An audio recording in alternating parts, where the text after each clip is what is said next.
Welcome to Mohammed Imtaz YouTube channel. இன்றைக்கி நாங்கள் பார்க்க போகிறது சிக்கன் கிரேவி எப்படி செய்யலான்ட்டு.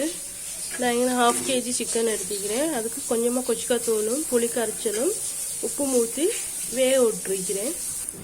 ஒரு 3 minutes வெந்தால் போதும். அது இங்கே பார்த்தீங்கன்னா தக்காளி எடுத்துக்கிறேன்.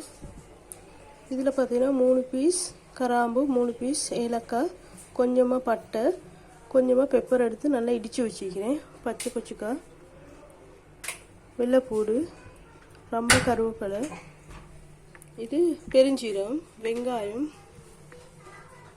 கொச்சிக்காத்தூள், மசாலாத்தூள். பார்த்தீங்கன்னா கோழி பாதிக்கு வெந்து வந்துருச்சு. இந்த அளவு போதும். இப்போ இந்த கோழியெல்லாம் நல்லா பொரிச்சு எடுத்துக்கலாம்.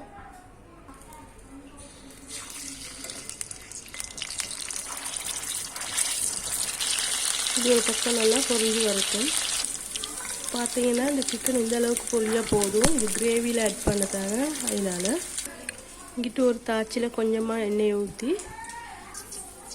முதல்ல பெருஞ்சீரகத்தை போட்டு பொரிய விடணும்.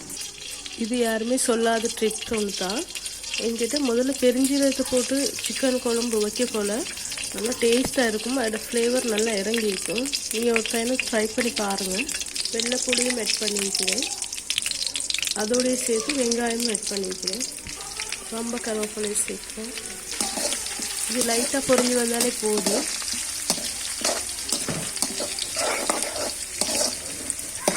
மிச்சம் பொரியணும்னு அவசியம் இல்லை. இந்த நேரத்தில் நான் கொச்சிக்காத்தூள் ஆட் பண்ணுறேன். கொச்சிக்காத்தூள் ஆட் பண்ணி கொஞ்சம் இப்படி வறுத்து வரட்டும். நல்லா இது நல்லா கலரும் கொடுக்கும். அதே போல் ஃபஸ்ட்டாகவும் மிக்கும், டேஸ்ட்டாகவும் மிக்கும். இந்த நேரத்தில் தக்காளி ஆட் பண்ணுறேன். தக்காளி ஆட் பண்ணி நான் கொஞ்சமாக தண்ணி ஊற்றிட்டேன். தண்ணி ஊற்றி கொஞ்சம் நல்லா வேக விடுவேன். தக்காளி நல்லா மசிஞ்சு வரட்டும். பார்த்தீங்கன்னா நல்லா கிரேவி வற்றி வந்துச்சு. இந்த நேரத்தில் நான் கொஞ்சமாக தேங்காய் பால் ஆட் பண்ணிக்கலாம். இது ஆட் பண்ணுறதுனால நல்லா டேஸ்ட்டாகவும் மிக்கும். அதே போல் கறி நல்லா பார்க்க பசுந்தாக இருக்கும். பார்த்தீங்கன்னா இப்போ தான் நான் பச்சை கொச்சிக்காய் ஆட் பண்ணுறேன்.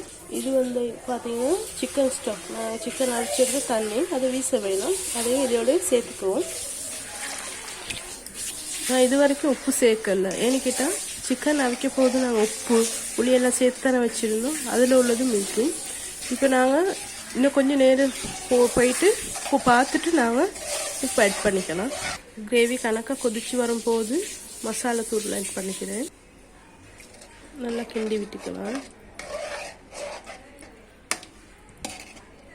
இந்த நேரம் உங்களுக்கு சிக்கன் கறி பவுடர் வேணுன்னா அதுவும் சேர்த்துக்கொள்ளிடும். என்கிட்ட முடிஞ்சிருச்சு. ஷால் அது செய்யணும். நான் செய்கிற வீடியோன்னு போடுறேன். கிரேவி நல்லா கொதிச்சு கொண்டு வருது. நான் உப்பு பார்த்தேன். இப்போ உப்பு கொஞ்சம் போதாது. இப்போ நான் உப்பு கொஞ்சம் ஆட் பண்ணிக்கிறேன். எப்பயுமே ஒரு வேலை செய்யும் போது நாங்கள் உப்பு ஆட் பண்ணுறது எப்பயுமே நாங்கள் பார்த்து தான் ஆட் பண்ணணும். ஏன்னு கேட்டால் ரெசிப்பியில் சொல்கிற மாதிரியே எல்லாத்துக்கும் வர அது ஆட் பண்ணி நல்லா கிண்டி விட்டுக்கிறேன். இப்போ பார்த்தீங்கன்னா நான் அந்த பொரிச்சு வச்சுருக்க சிக்கனை ஆட் பண்ணுறேன்.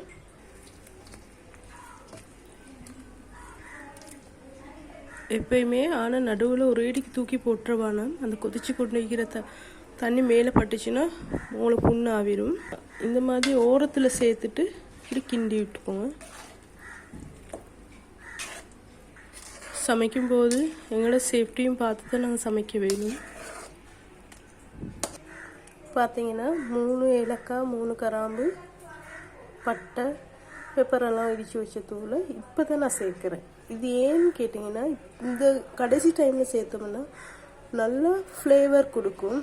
அதோட முதல்ல நாங்கள் சேர்த்துட்டோம்னா இது வெந்து அதோட ருசியும் அது குணமும் இல்லாமல் போய்ட்டுடும். அதுக்காக வேண்டி தான் நாங்கள் இப்படி செய்கிறோம். இப்போ கொஞ்சமாக கிண்டி விட்டு இறக்கிக்கலாம். மணக்க கோழி குழம்பு தயார். வாங்க சாப்பிடலாம். இந்த வீடியோ பிடிச்சிருந்தா சப்ஸ்கிரைப் பண்ணுங்கள், லைக் பண்ணுங்கள். தொடர்ந்து நம்மளோட வீடியோ பாருங்கள். நம்ம சேனலுக்கு சப்போர்ட் பண்ணுங்கள். தேங்க்ஸ் ஃபார் வாட்சிங்.